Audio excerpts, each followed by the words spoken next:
हमारी दवाइयाँ mostly plant based हैं, एनिमल बेस्ड हैं, रिसोर्स के ऊपर बेस्ड हैं। केमिकल नहीं है तो दवाई कैसे बनी? आप अर्जुन की छाल ले लो, उसी तरह से हमारी भी मेडिसिन हैं जो उसी के एक्सट्रैक्ट से बनी है। जो चीज जरूरी थी उसको एक्सट्रैक्ट आउट कर लिया गया और उसको प्रिजर्व कर लिया गया। किसी को कोई बीमारी है, होम्योपैथी में सबकी दवाई एक ही होती है, कैसे possible? Because we are based on classical homeopathy. हम उसकी उस जड़ पे पहुंचते जिसने उस डिजीज को बनाया। गट से स्किन का संबंध रहता है, गट से माइग्रेन का संबंध भी है। बिल्कुल है कि कोई मेडिसिन ले रहा है तो क्रॉनिक डिसीजेज जो होती हैं वो भी खत्म किया जा सकता है 100%। हम बेसिकली क्योर वर्ड नहीं यूज करते हैं, हम ट्रीट वर्ड यूज करते हैं। किसी पर्सन को बहुत ज्यादा ब्लोटिंग रहती है तो अगर वो होम्योपैथी की दवाई ले रहा है तो उसकी ब्लोटिंग और बढ़ेगी पहले। फॉर इनिशियल स्टेज पे बढ़ेगी। बोला जाता है होम्योपैथी में कि इनिशियल स्टेज पे there is an aggravation, then comes the amelioration. बच्चों में होम्योपैथी कैसे इम्पैक्ट करती है जब वो लेते हैं और उनमें जल्दी क्यों वर्क करती है? Because of immunity. हर एक पेशेंट को पता होता है कि मेरी इस बीमारी की वजह क्या है। Being a physician I think कि डॉक्टर की सलाह बहुत जरूरी है।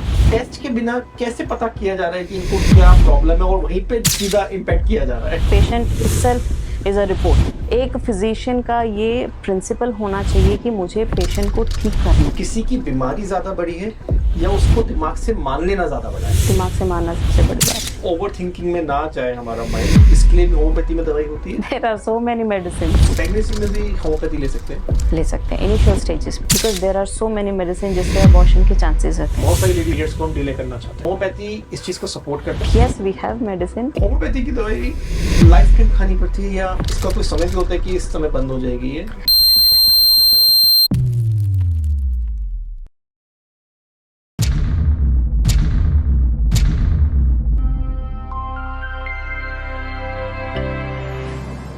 डॉक्टर अमित जी, बहुत बहुत स्वागत है पॉडकास्ट बाबा में। कैसे हैं आप? बिल्कुल बढ़िया, आप बताइए। मैं बहुत अच्छा हूँ मैम। आज एक टॉपिक लेके आया हूँ, होम्योपैथी। मतलब कोई भी किसी में भी कोई भी जब एलोपैथी में इलाज नहीं मिलता है तो होम्योपैथी में भागते हैं कि होम्योपैथी में जाना चाहिए, लेकिन मेरा ये मानना है कि पहले होम्योपैथी पे जाना चाहिए फिर एलोपैथी पे जाना चाहिए, क्योंकि आपको वहाँ पे जाने की जरूरत ही नहीं पड़ेगी। होम्योपैथी आपके सारे निवारण कर देगी जो भी आपको दिक्कत है। ऐसा क्या है होम्योपैथी में कि हर चीज का क्योर मिल जाता है? अगर हम इसकी हिस्ट्री की बात करें ना, जी। इसकी शुरुआत ही सिर्फ उस पेन से हुई थी जो लोग सह रहे थे। ओके। अगर मैं बात करूं सैमुअल हनीमैन जो कि फादर ऑफ होम्योपैथी हैं, he was an MBBS MD doctor okay. At that time. So उन्होंने जब देखा कि लोग बहुत ही ज्यादा तकलीफ में हैं, उनको ब्लड लेटिंग जैसा करवाना पड़ता था, बिकॉज अर्ली डेज में जब हाइपरटेंशन होती थी तो ब्लड लेटिंग एक प्रोसीजर होता था जो किया जाता था टू कूल डाउन द और to lower down the blood pressure. तो जब उन्होंने देखा कि ये ऑलरेडी सफरिंग में था, अगेन वो सफर कर रहा है, सो क्यों ना एक ऐसा होलिस्टिक ट्रीटमेंट बनाया जाए जिसमें वो तकलीफ में ना हो बल्कि वो इजीली क्योर हो जाए। Okay. Yes, so at that time वो थॉट आया उनके दिमाग में और इस होम्योपैथी की जो है रचना हुई। इनकी दवाइयों में होता क्या है? हमारी दवाइयाँ मोस्टली प्लांट बेस्ड हैं, Okay. एनिमल बेस्ड हैं, रिसोर्स के ऊपर बेस्ड हैं। ओके। जो प्लांट बेस्ड होती हैं वो डाइल्यूशन में कन्वर्टेड होती हैं, जो जी। कि जैसे आम भाषा में बोला जाता है कि अल्कोहल में प्रिजर्व्ड है। ओके। फाइन, सो उसको प्रिजर्व किया जाता है, उसमें Alcohol कुछ में? रेशियो होती है। Yes, that's not a proper alcohol, it's ethanol. Okay. So उसको सिर्फ प्रिजर्व करने के लिए उसमें रखा जाता है। अब आप पूछेंगे मीठी गोलियां क्या होती हैं? जी। तो वो उसमें इजीली अब्सॉर्ब हो जाएं, दैट्स व्हाई हम उसमें ऐड करते हैं। अच्छा, मुझे लगता था कि बच्चों को देने के लिए मीठी गोलियों का इन्वेंशन किया गया कि इससे बच्चे इजीली ले लें। हाँ, वो भी एक है, but that is called sucrose basically, Okay. जिसमें वो इजीली अब्सॉर्ब करके उसको बहुत लंबे टाइम के लिए रिटेन करता है। लेकिन जैसे आप बता रहे प्लांट बेस होता है, अदर चीजें होती है, इसमें केमिकल नहीं है, तो केमिकल नहीं है तो दवाई कैसे बनी? जैसे कि हम आयुर्वेद में बात करते हैं, है ना, कोई भी आप प्लांट ले लो, आप अर्जुन की छाल ले लो, है ना, उसी तरह से हमारी भी मेडिसिन हैं जो उसी के एक्सट्रैक्ट से बनी है, उसको पोटेंटाइज करके डाइल्यूट करके जो है बनाया गया है। Okay. सो उसमें से पूरा अर्क निकाल के उसको मेडिसिन की फॉर्म में बनाया गया। जो चीज़ ज़रूरी थी उसको एक्सट्रैक्ट आउट कर लिया गया और उसको प्रिजर्व कर लिया गया। ओके। यस, सो हर चीज़ में केमिकल रिक्वायर्ड नहीं होता। मैम, लेकिन मेरे दिमाग में एक क्वेश्चन आ रहा है कि अगर किसी को कोई बीमारी है, किसी को एंजाइटी भी है, माइग्रेन भी है, स्किन की भी दिक्कत है, वो केमिस्ट के पास जाते हैं, डॉक्टर के पास जाते हैं, तीनों चीज़ों की अलग अलग दवाई दे देते हैं। होम्योपैथी में सबकी दवाई एक ही होती है, यस, कैसे पॉसिबल है? Because we are based on classical homeopathy. Okay. Classical मतलब कि मैंने आपका केस स्टडी किया, पेशेंट आया 4 बीमारियां लेके, बस उसकी रूट कॉज पे काम करेंगे तो एक ही दवाई निकलेगी। थोड़ा सा एक्सप्लेन कर, मैं थोड़ा जानना फॉर चाहूंगा। एग्जाम्पल, जैसे आपने बोला कि 4 बीमारियों की 4 दवाइयां उसने दी, हाँ। लेकिन होम्योपैथी में एक ही होती है। No we work on holistic only. हम उसकी केस हिस्ट्री जब लेते हैं, हम उसकी उस जड़ पे पहुंचते जिसने उस डिजीज को बनाया। फॉर एग्जाम्पल स्किन का पेशेंट है तो उसका गट से शुरू करेंगे, ठीक है। गट से लेके स्किन तक। Skin is the outer most, बिल्कुल। है ना। तो हर एक जो बीमारी होगी वो कहीं ना कहीं उसका ओरिजिन गट होगा। हम्म। उसी तरह से कोई रेस्पिरेटरी वाला आया, उसका भी बहुत लंबे टाइम के बाद स्किन के ऊपर इंप्रेशन आना शुरू हो जाता है। तो स्किन के ऊपर सबसे लेट बीमारी आती है। ओके। तो जितनी भी हमारी बीमारियां हैं वो घूम फिर के गट से ओरिजिन होती हैं। तो उसको हमने रिलेट करना पड़ता है, रेलिवेंस निकालना पड़ता है कि तभी तो हमारी जो केस टेकिंग है ना वो 2-2 3-3 घंटे की होती है। पेशेंट बोर हो जाता है। लेकिन मैं गट से स्किन का संबंध है, लेकिन गट से माइग्रेन का संबंध भी है। बिल्कुल है। तो मतलब हम गैस्ट्रिक हेडेक जिसको हम बोलते हैं, हाँ, तो ओरिजिन है। तो मतलब आपने जड़ पकड़ लिया कि मतलब भाई हर चीज गट से होके जा रही है, तो हम गट को सही करेंगे। गट को सही करेंगे। अगर ये ठीक हो गया तो एक तीर से मल्टीपल निशाने लगेंगे। Yes yes yes. ओके। तो होम्योपैथी से कि कोई मेडिसिन ले रहा है तो क्रॉनिक डिसीजेस जो होती हैं उनको भी खत्म किया जा सकता है रूट से। 100%। हम बेसिकली क्योर वर्ड नहीं यूज करते हैं, हम ट्रीट वर्ड यूज करते हैं कि क्योर बेसिकली तब यूज होता है जब वो आने वाली पुश्तों में भी ना हो। Okay. Treatment word is use जब हमने उस पर्टिकुलर इंसान को उस बीमारी से मुक्त कर दिया। तो यहाँ पे दो बातें आती हैं। There is a recurrence, yes, there is a chances of, yes, that is why we won't use the word cure.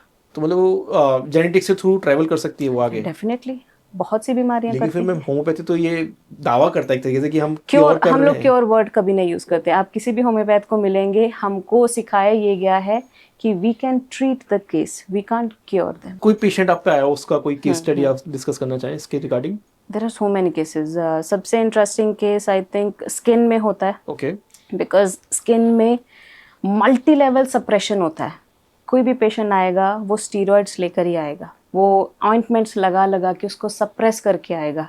तो सबसे पहले जब वो होम्योपैथी में आता है ना तो उसकी फ्लेयर अप होती है, और मोस्टली मतलब कि वो पूरी बॉडी में एग्रेवेशन होगी। ओके। जितनी उसने सप्रेशन करी होगी वो उतनी ज्यादा बढ़ेगी, निकलेगी, और at the end of the day patient कहेगा मुझे ट्रीटमेंट नहीं लेना, बिकॉज मैं तो इतने सालों से इसको दबा रहा था और आप निकाल रहे हो और हमने उसको निकाल दिया। So at that time patient, mostly patient का जो है बिलीफ टूट जाता है, बट इससे बढ़ रही है, उनके दिमाग में ये आता है। यस यस, बट वो एक फेज होता है, उसके बाद उसने कम होना ही होना होता है। मतलब अगर किसी पर्सन को बहुत ज्यादा ब्लोटिंग रहती है सपोज, तो अगर वो होम्योपैथी की दवाई ले रहे तो उसकी ब्लोटिंग और बढ़ेगी पहले, फॉर इनिशियल स्टेज पे बढ़ेगी, और लेटर ऑन वो उसको हो सकता है लाइफ टाइम कभी भी ना हो। कितना टाइम लग जाता है इसको स्टार्टिंग फेज से? Initially it would be like, अगर एक्यूट कंडीशन है तो हो सकता है 2 या 3 दिन के लिए उसको लगे कि हाँ मेरी तकलीफ बड़ी है, बट यस उसके बाद वो एम्लोरेट होएगी ही होएगी। ओके। अगेन दैट वेरी करता है आपके क्रॉनिक कंडीशंस में। अगर आपकी क्रॉनिक बहुत ज्यादा ही क्रॉनिसिटी में है तो थोड़े लंबे समय के लिए, हो सकता है हफ्ते के लिए आपकी तकलीफ बढ़ जाए, बट लेटर ऑन वो सबसाइड हो जाएगी। क्योंकि इसमें बोला जाता है होम्योपैथी में कि इनिशियल स्टेज पे there is an aggravation, then comes the amelioration. तो उस फेज को अगर कोई पेशेंट निकाल जाता है ना तो वो जीत जाता है, अदरवाइज मोस्टली वहीं पे हार जाता है। ये तो मैम एडल्ट्स की बात रही। बच्चों में होम्योपैथी कैसे इम्पैक्ट करती है जब वो लेते हैं, और उनमें जल्दी क्यों वर्क करती है? मतलब उनमें बहुत जल्दी रिजल्ट देखने को मिल जाते हैं। Because of immunity. ओके, मतलब हम लोगों ने अपनी इम्यूनिटी खराब कर रखी है। बिल्कुल खराब किया है, बिकॉज ऑफ आवर लाइफस्टाइल, हमारा लाइक हमारे खाने पीने का स्टाइल, हर एक चीज ने हमारी जिंदगी को खराब किया है। हम जैसे कभी भी ओपीडी में पेशेंट को समझाते हैं कि दिस इज रॉन्ग, वो समझ जाता है सिर्फ उस आधे घंटे के लिए। घर जाने के बाद ठीक है डॉक्टर ने बोला था, इट्स ओके, मतलब वहाँ पे हाँ में हाँ मिलाएंगे, लेकिन घर पे जाके कि हमेशा जो हमें करना है वो पेशेंट करेंगे। ऐसे ही करता है। बिल्कुल सर, बिल्कुल। मतलब ये तो सबसे बड़ी गलती आप बिल्कुल मत करिए अगर आप एक पेशेंट है, और मैं मानता हूँ कि आज के टाइम में सभी पेशेंट हैं, बस मान के उसका क्योर ढूंढ लोगे तो ज्यादा बेटर है। बहुत जरूरी है, और हर एक को पता होता है। देखो हर एक पेशेंट को पता होता है कि मेरी इस बीमारी की वजह क्या है, उसको पता है, मेरे से पहले पता है। बीइंग अ डॉक्टर मेरे पास वो बाद में आया ना, पर उसकी बीमारी होने की वजह उसको पता थी, पर वो कभी काम नहीं करेगा उस पे। बहुत बड़ी बात कही अभी आपने, मतलब वो सुनना चाहता होता है डॉक्टर के मुंह से। And most of the time patient क्या बोलेंगे, मैं क्या खा सकता हूँ, ही इज सिक, बट वो स्टिल चाहता है कि मैं क्या खा सकता हूँ। यस, जबकि उस समय कुछ नहीं खाना है। कुछ नहीं खाना वो सबसे बड़ा क्योर है। यस मैम जैसे अभी हम बात कर रहे हैं कि सबको अपनी बीमारी के बारे में पता है, उसको पता भी है क्यों हो रही है, और उससे ज्यादा हर घर घर डॉक्टर पहुंच चुका है, क्योंकि चैट जीपीटी भी पहुंच चुका और पहले भी थे। तो लोग बस सोचते हैं कि हम केमिस्ट पे जाते हैं, हम दवाई लेते हैं, ऐसे होम्योपैथी के डॉक्टर के पास जाएंगे, उनके केमिस्ट के पास जाएंगे, हमें दवाई मिल जाएगी और हमें ले लेनी चाहिए। ये कितना सेफ है? पहले तो मैं ये जानूंगा। Being a physician I think कि डॉक्टर की सलाह बहुत ज़रूरी है, चाहे आप किसी भी पैथी में जा रहे हैं, इट्स वेरी इंपॉर्टेंट। देखो कई बार पेशेंट होता है, वो बोलेगा डॉक्टर साहब आपने ना 3 वाइल्स दे दी बट इस पे नाम नहीं लिखा। हाँ, क्यों नहीं लिखा? बिकॉज पेशेंट जाके ओवरडोजिंग करता है।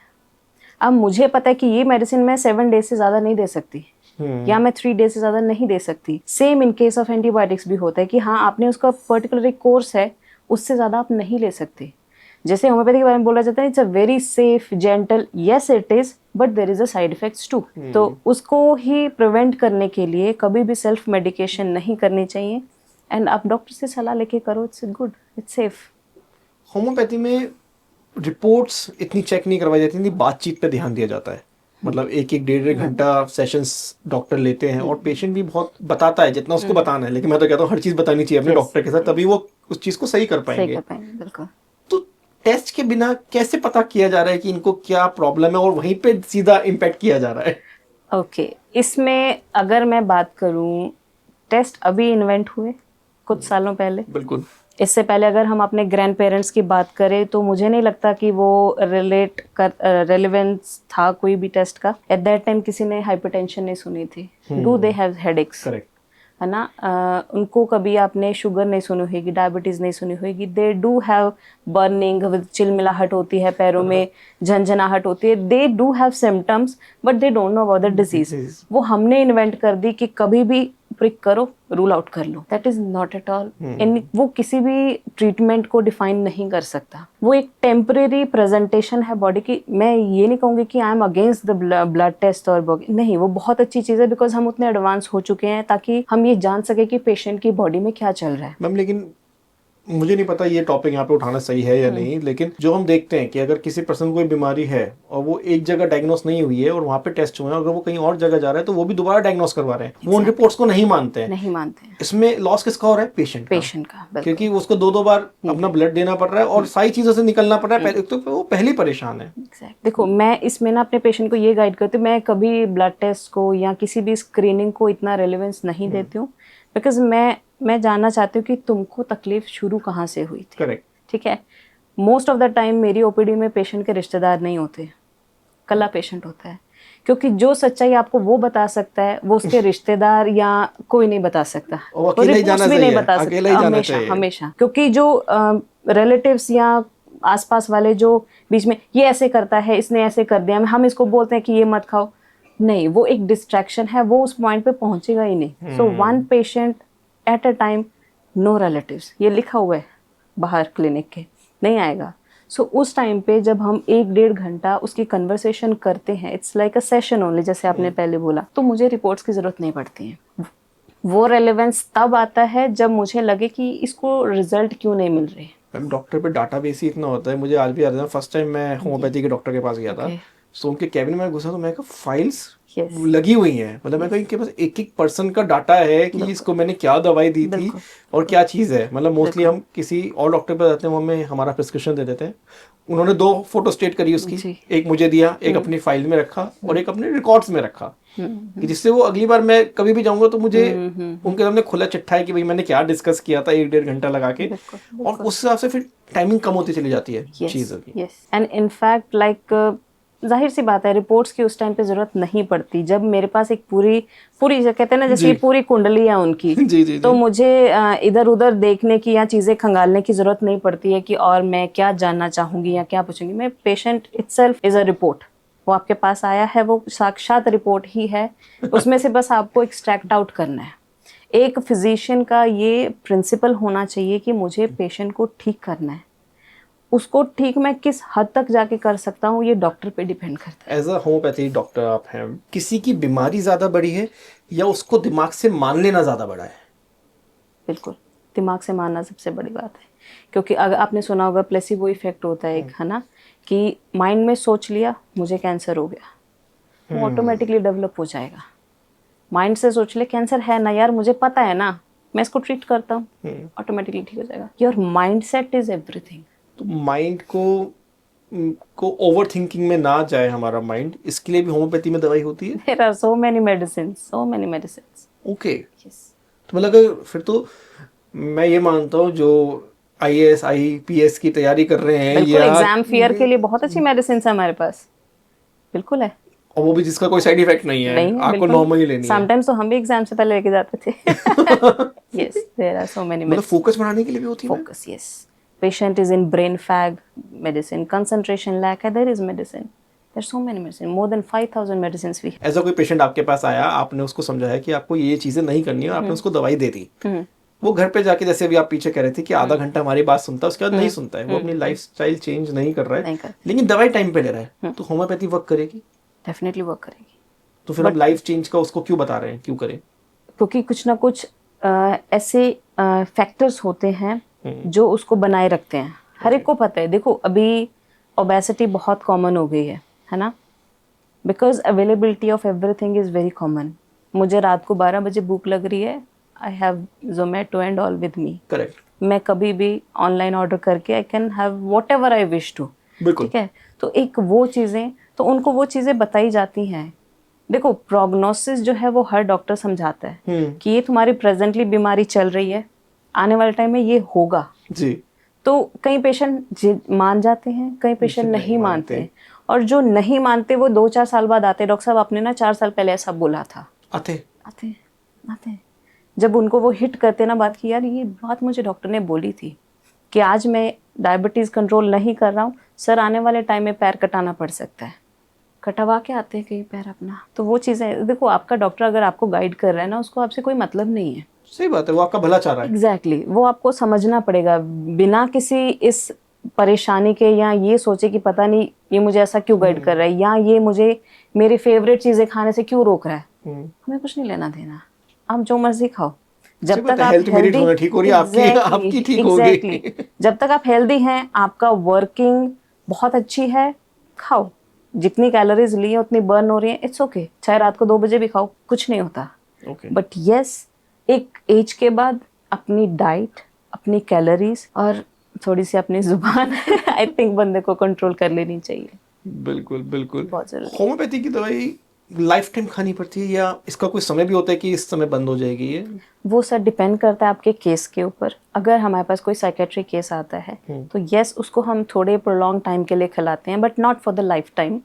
एंड अगर कोई एक्यूट है तो वो तो विद इन 15 डेज ठीक हो जाते हैं। So it's always depend upon the case. इससे सिस्ट भी रिमूव करी जा सकती है? या बहुत अच्छे रिजल्ट्स हैं। तो जैसे अगर लेडीज की बात करते हैं, एज अ फीमेल डॉक्टर मैं जानना चाहूंगा, मोस्टली जो आज की जनरेशन में प्रॉब्लम है, ये जो मिनियल्स में भी है, जो आज के टाइम में आ रही है, ओवरी में सिस्ट हो जाती है। Yes yes.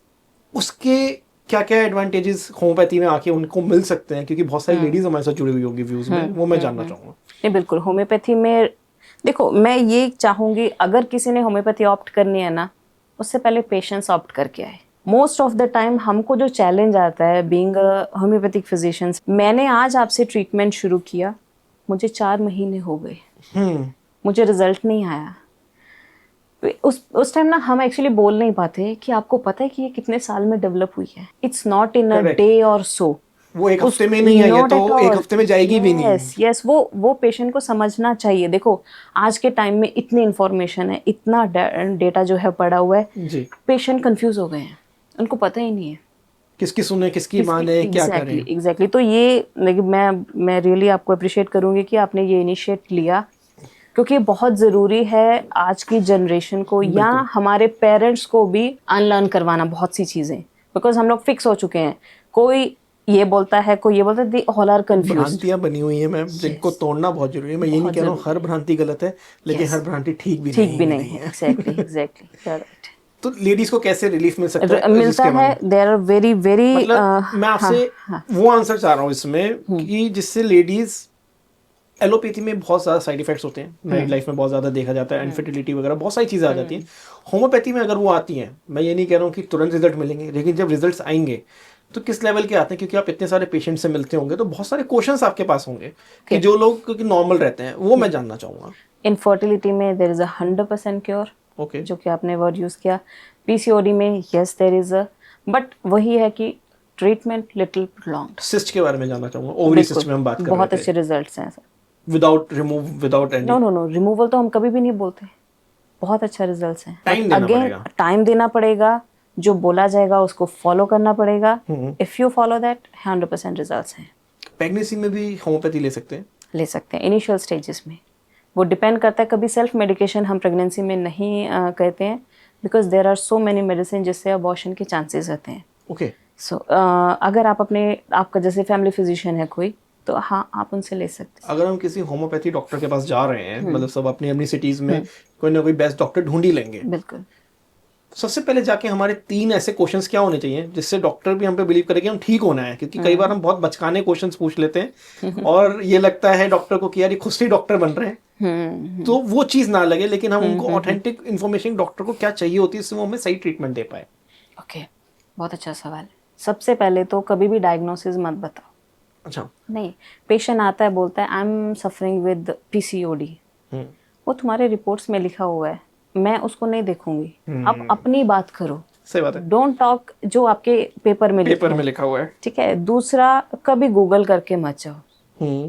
Never ask your doctor कि आपने मुझे क्या दिया, बिकॉज इनिशियल स्टेजेस में हमको कुछ मेडिसिन को फेरबदल करना पड़ता है। मोस्टली क्लासिकल मेडिसिन ही इसमें काम करते हैं, जिसको हम कॉन्स्टिट्यूशनल मेडिसिन बोलते हैं। ठीक है।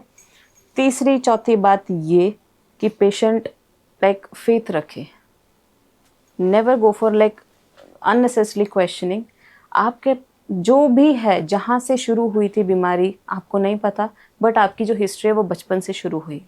करेक्ट। ठीक है। जैसे कि मैं अपने पेशेंट से बात करने जब शुरू करती हूँ तो मैं ये बोलती हूँ कि शुरू से शुरू करते हैं, जब आपको लगा कि आप बीमार हुए थे, चाहे वो आप 2 साल के थे, चाहे वो आप 20 साल के थे। आपको जब भी याद है, जब भी याद है, जब भी लगा कि हाँ ये मेरी, चाहे वो जुकाम ही क्यों नहीं था, क्या की बॉडी ने आपसे बोला हो कि मैं बीमार हूँ, वो बताओ। एग्जैक्टली। अभी कुछ फीमेल्स आती हैं, हमने कैंपिंग के लिए जाना है, तो we have to delay our periods. तो there are so many reason of PCOD और इनफर्टिलिटी दीज डेज। हम अपना अगर जो नॉर्मल साइकिल है उसको भी सप्रेस करते हैं, that is also a disease condition. ये मेरा नेक्स्ट क्वेश्चन था, ये आपने ले ही लिया। बहुत सारी लेडीज में होता है कि अगर हम कहीं टेम्पल विजिट करने जा रहे हैं, हमारे घर में कोई फंक्शन है, तो हमने पीरियड्स को हम डिले करना चाहते हैं, तो होम्योपैथी इस चीज को सपोर्ट करता है आई गेस, क्योंकि हर चीज की मेडिसिन होती है तो इसकी मेडिसिन होगी, बट डॉक्टर इस चीज में कितना साथ देते हैं पेशेंट का कि आप डिले करें या ना करें, वो जानना चाहूंगा। सर ये तो आपने रिलीजियस क्वेश्चन पूछ लिया। एक्चुअली में देखो क्या है, मैं सिंपल सी बात अब बोलूंगी कि हम जिस देश में रहते हैं, हम सबसे ज्यादा देवी को मानते हैं। So how come we talk about the period? किसी भी कहीं पे भी नहीं लिखा हुआ कि इस दौरान फीमेल विजिट नहीं कर सकती। बट मैं अपने पीछे बात कही ना, भ्रांतियां, बहुत सारी भ्रांतियां ऐसी हैं हमें जो तोड़नी चाहिए। एक्चुअली में जो ये जनरेशन वाइज जो कैरी फॉरवर्ड हो रहे हैं ना, इसको तोड़ना बहुत जरूरी है, क्योंकि ये कहीं नहीं लिखा, किसी शास्त्रों में नहीं लिखा। देखो मैं ज्यादा ज्ञानी नहीं हूँ, बट मुझे इतना पता है कि yes, it's nowhere relevant. Correct. आपने कामाख्या जो आसाम में है मंदिर, उनके बारे में सुना होगा। So it's nowhere relevant. वहाँ तो पूजा करी जाती है। बिल्कुल बिल्कुल। तो ये बहुत सी चीजें हैं जिनको हमको अनलर्न करवाना पड़ेगा। हो सकता है हमें अपनी नानी दादियों को भी इसके लिए प्रिपेयर करना पड़े, बिकॉज वो देखो, हमने उनके सेंटिमेंट्स को भी हर्ट नहीं करना। वो बिलीव उनका था, let it be with them only, but logically अगर देखें, बिकॉज आज की जो जनरेशन है ना, वो लॉजिक ढूंढती है, हर बात में लॉजिक ढूंढती है। तो इसका सच में कोई लॉजिक नहीं है। तो हम विजिट कर सकते हैं, but yes we have medicine, तो कर सकते हैं। सेफ है डिले करना होम्योपैथी के थ्रू? नो, होम्योपैथी के थ्रू भी सेफ नहीं है। Not at all sir. Even अगर आपको कोई भी नेचर कॉल आ रही है ना, चाहे वो यूरिन ही क्यों ना हो, उसको भी रोकना अच्छी बात नहीं है। ठीक है। उसके बहुत से लेटर ऑन हमको बॉडी में दिखती हैं चीजें, बट किसी भी नेचुरल जो भी हमारे अर्जेस हैं या जो भी एक नेचुरल साइकिल है, उसके साथ कभी डिस्टर्बेंस नहीं करनी चाहिए, छेड़छाड़ कभी भी नहीं। Okay. No, not at all. Ma'am females की बात कर रहे हैं, फीमेल्स पे ही बात करूंगा थोड़ा सा और। फीमेल से ज्यादा प्रॉब्लम रहती है पिंपल्स की। कहीं फंक्शन में जाना है, पिंपल्स आ जाते हैं। ठीक ठीक ठीक। पिंपल्स कभी ना आए तो होम्योपैथी उसमें कैसे हेल्प कर सकता है?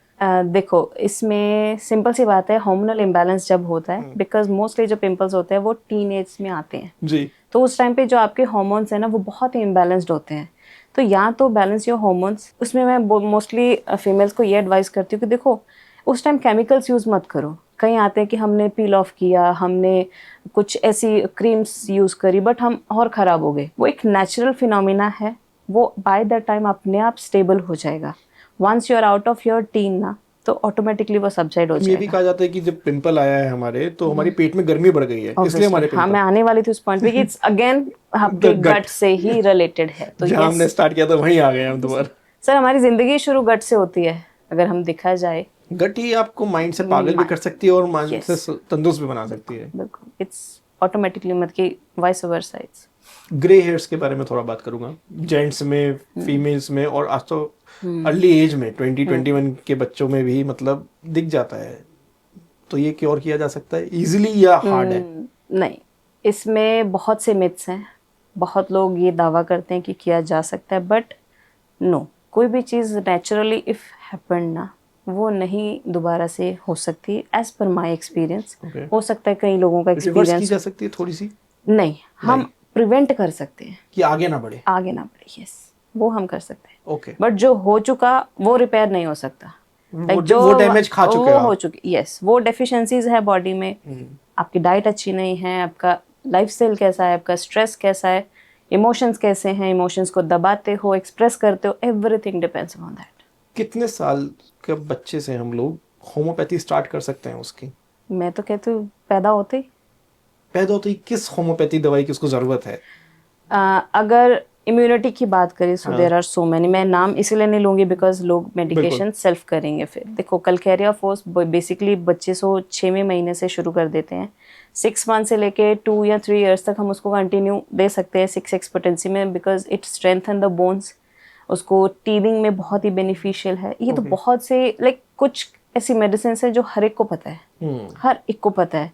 फेरमफॉस हम अगर लिटिल बिट फीवर है तो हम वो दे दें, तो it's a very tabulated form में आता है, तो वो इजीली बच्चा उसको खा भी लेता है और कर सकते हैं। जब बच्चे थोड़े बड़े हो जाते हैं मैम, मोबाइल इतना बड़ा शैतान है घर का, मोबाइल उनके हाथ में आ जाता है और उनकी आंखें खराब कर देता है। बिल्कुल, तो आई साइट को हम रिवर्स कर सकते हैं? रिवर्स तो आप कह रहे हैं नहीं आईसेट में there are so many things. देखो, अगर वो इनिशियल स्टेज पे हुई है, बच्चा है, तो yes we can correct. Okay, it's again a controversial answer कि हम कर सकते हैं, करेक्ट कर सकते हैं, बट क्या है कि जैसे जैसे वो उस चीज़ को कंटिन्यूटी में रखेगा तो ऑब्वियस सी बात है कि नहीं हो पाएगा, बट इनिशियल स्टेज में with diet and with few medications हम कर सकते हैं। थैंक यू मैम इस so पॉडकास्ट में जुड़ने के लिए। Thank you so much sir. अगर कुछ आप बताना चाहें हमारी ऑडियंस को सो प्लीज़।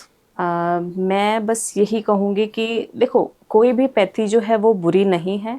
हर एक पैथी की अपनी अपनी ब्यूटी है।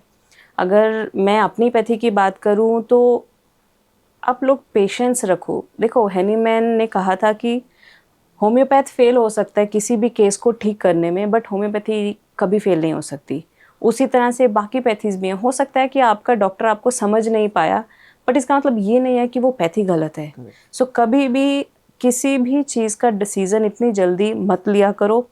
सेहत बहुत ज़रूरी है, अपने हेल्थ को इम्पोर्टेंस दो और कोशिश करो कि आप एक ही डॉक्टर को पकड़ के रखो मरते दम तक, सो दैट कि आपको अपनी बॉडी में जो आप ना समझ नहीं पाते उस टाइम पे कि आप अपने आप को कितना डैमेज कर रहे हो। डॉक्टर्स चेंज करके या पैथीज चेंज करके एक को अगर आप स्टिक करके रखोगे ना कि यार मुझे ये ही डॉक्टर ठीक करेगा, तो आप डेफिनेटली ठीक होंगे। Thank you so much. Thank you ma'am. Thank you so much. Video को लाइक शेयर सब्सक्राइब करना ना भूलें। Thank you.